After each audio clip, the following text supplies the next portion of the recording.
At 11:47 a.m. on November 29, 1943, the B-17 Flying Fortress pushed its way through freezing air 20,000 feet above Bremen. The sky looked deceptively calm, a pale sheet of cloud stretching endlessly, but inside the bomber everything was shaking with the violence of anti-aircraft fire. German flak bursts tore through the clouds like jagged teeth, each explosion sending shock waves that rattled instruments and knocked unsecured equipment across the cabin. Smoke drifted across the formation, blurring the outlines of other bombers, and the steady hum of engines was punctuated by violent jolts, each one a stark reminder that this mission was far from normal. The crew could feel the aircraft respond unnaturally to every burst of enemy fire, and the faint, eerie creak of stressed metal hinted at the invisible fractures spreading through the hull. In the tail section sat 19-year-old Staff Sergeant Eugene Moran, wrapped tightly in layers of flight gear that did little to keep the bitter cold at bay. His breath fogged the edges of his oxygen mask, each inhale and exhale a reminder of how high they were flying and how thin the air had become. This was only his 5th combat mission, and though he had trained endlessly with the twin .50 caliber machine guns, nothing could prepare him for the terrifying realization that the aircraft's tail might not survive the barrage. From this vantage point, Moran had the worst seat in the plane, the smallest margin for survival, and the hardest responsibility: to protect the bomber and its crew while facing near-certain death with every passing second. He had never considered himself a hero, just a farm boy from Wisconsin who had been swept into a war larger than he could imagine. Without warning, a burst of flak detonated beneath the fuselage, sending a violent shockwave through the bomber's spine. The tail section jolted sideways, slamming Moran into his guns with brutal force. Fragments of metal and debris tore through the skin of the aircraft, leaving gaping holes that exposed the nightmarish sky beyond. In the chaos, the aircraft lurched downward, and Moran could feel the tail twisting unnaturally, threatening to break off entirely. The intercom crackled with frantic voices, crew members shouting warnings and trying to make sense of what had just occurred. The bomber was already losing altitude fast, the formation stretching ahead like a lifeline just out of reach. Cold air rushed in through the ruptures, cutting through gloves, flight suits, and anything else that offered protection. Moran looked around the tail compartment and realized that parts of the aircraft were simply gone, ripped away by the explosions. The enemy fighters were closing in, drawn to the wounded bomber drifting helplessly behind the main formation. Tracer rounds whipped past the tail, some so close that the glow of hot metal streaked across Moran's vision, a deadly reminder that death could arrive at any moment. Despite the fear clawing at him, Moran gripped his guns tightly, realizing that the lives of the rest of the crew depended on his ability to keep the aircraft defended. Time seemed to stretch and compress all at once, each second dragging on while simultaneously slipping away. The flak bursts were constant, like jagged drums in the sky, and every explosion sent the aircraft trembling violently. Moran's training kicked in, his mind narrowing to the simple motions of aiming and firing. Each enemy fighter that approached was a threat he had to meet with perfect timing, knowing that a single missed shot could allow death to slip through. His heart pounded, in rhythm with the shaking of the tail, every beat echoing through his chest as if in a dreadful symphony of survival. Around him, the other crew members worked frantically, their own fear masked behind professional focus, each moment a delicate balance between life and the darkness of the sky below. The B-17 groaned under the relentless assault, the aluminum skin bending and flexing in protest. Each jolt caused instruments to swing wildly, and the smell of burnt oil and scorched wiring filled the cabin. Moran's gloves were slick with sweat despite the freezing air, and his fingers ached from the constant tension on the trigger. Through the shredded openings of the tail, he could see enemy fighters maneuvering with terrifying precision, their pilots trained to exploit even the smallest weakness. The bomber was no longer just a machine. It was a fragile cage of metal and courage, and Moran felt every second as though the tail might tear away completely, carrying him into the void.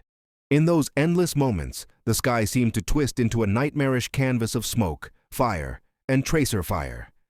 Moran's mind raced, calculating angles, anticipating the enemy's next move, but fear was a constant companion, gnawing at his resolve. The voices of his fellow crew members came through the intercom, shouting warnings and coordinating their meager defenses, a chorus of desperation and discipline. Each enemy fighter that passed had to be met with precise fire, yet Moran knew that no amount of skill could guarantee survival. He was a single point of resistance in a deadly dance of machines and men, and the thought of failure hung like a shadow over every heartbeat. Suddenly, another burst of flak exploded close to the tail, and Moran was thrown forward, crashing into the floor panels with a force that left him gasping. The tail section twisted violently again, and he realized with horror that some control cables had been severed. The aircraft shuddered, and for a moment, it seemed as though the tail might snap off entirely. Yet, he forced himself to steady the guns, to keep tracking the enemy fighters even as the structure beneath him threatened to give way. The wind roared through the open gaps, carrying the scent of smoke, fire, and freezing air, a brutal reminder of the fragile line between life and death at 20,000 feet. Through the chaos, Moran's training and instinct took over. His vision narrowed to the streaks of enemy aircraft, the small dark silhouettes weaving through clouds and flak bursts. Each pull of the trigger became a lifeline, each precise shot a potential savior for himself and the crew. Sweat ran down his face, stinging his eyes, but he could not afford to flinch. Every fighter that approached had to be met with deadly accuracy, and even a split second hesitation could mean catastrophe. Around him, the bomber groaned, its metal frame bending under stress. Yet still, it carried its fragile human cargo forward, defying the odds with every inch gained. Minutes stretched into what felt like hours as the tail section endured repeated assaults. Moran's arms ached from holding the gun steady, and the cold was a constant, biting presence. Yet he refused to let fear dictate his actions. WWII engines struggled, one of them sputtering from damage sustained in the flak bursts, and the aircraft began to drift away from the formation. Isolated, vulnerable, and battered, the crew knew that they were in a life-or-death struggle that could end at any instant. And yet, despite the terror, Moran's focus remained unbroken, each calculated shot a testament to human resilience and the will to survive against impossible odds. As the aircraft drifted further from the formation, Moran's mind sharpened into a singular focus: survival and protection. He could see the shredded edges of the tail, metal flaps twisting violently with every turbulence, yet still he held his position. The enemy fighters swooped in with lethal precision, diving and banking in perfect synchronization. Each time they closed in, Moran fired, the deafening roar of the twin. 50 caliber guns merging with the roar of the engines. The wind tore through the tail compartment, whipping his hair and frostbitten cheeks, but he did not waver. His actions were a delicate balance between instinct and training, each decision a step on the knife edge separating life from death. Inside the main fuselage, the pilot struggled to maintain control of the battered bomber. Alarms blared, warning of fuel leaks and engine failure, while the navigator shouted coordinates over the intercom, trying to plot a course back to friendly territory. Moran caught snippets of their frantic voices, grounding him even as the chaos threatened to overwhelm his senses. He felt a strange mixture of isolation and connection. Though he was alone in the tail, every enemy aircraft he engaged directly impacted the survival of those fighting alongside him. The bomber was a single organism, and he was its heart at that moment, pumping courage and fire into every movement. Minutes passed, though it felt like an eternity, and Moran's arms ached from maintaining constant aim. His eyes burned from smoke and frozen tears, yet he continued to scan the sky relentlessly. One of the enemy fighters closed in too quickly, its guns blazing, and Moran pulled the trigger, watching as the aircraft shuddered violently before spiraling away. Another followed, and another, each encounter a narrow escape, each shot a prayer answered. The tail section shuddered, metal panels rattling, yet despite the wounds, the bomber pressed forward, a testament to both human skill and machine endurance. The flak bursts grew more frequent, more precise, and Moran could feel the bomber's frame weakening under the relentless assault. A sudden explosion rocked the tail, sending shards of metal across the HA compartment and forcing him to dive low behind the gun mount. The deafening roar of engines, gunfire, and wind created a chaotic symphony, yet amidst this, Moran remained eerily calm, each action deliberate. Every enemy fighter that approached was met with concentrated fire, and each shot taken was a desperate attempt to protect not just himself, but the entire crew.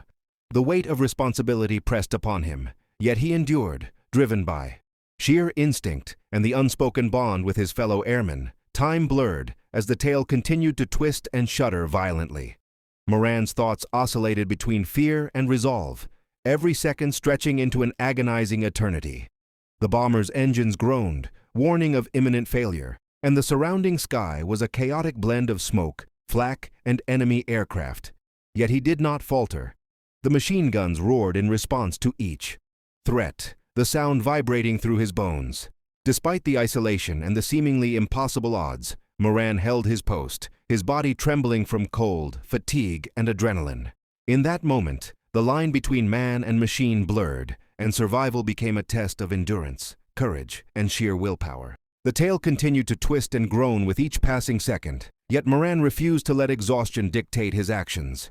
His hands ached from gripping the cold metal of the guns, and every muscle in his body screamed for rest. But there was no time. The enemy fighters circled relentlessly, searching for a single opening, a single flaw. Moran's focus narrowed to the streaks of approaching aircraft, each one a potential death sentence.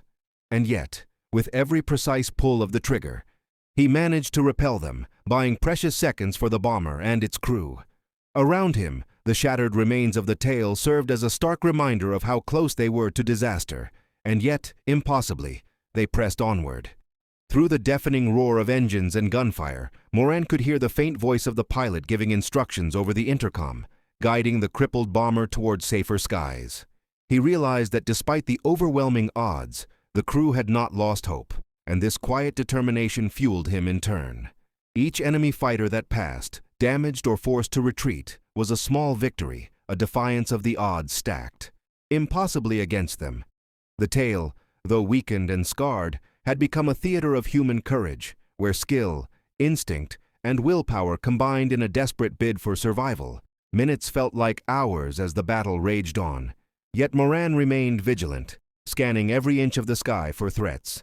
The cold had numbed his body, the strain had exhausted his mind, but he refused to yield. Around him, the bomber shuddered under the relentless defense.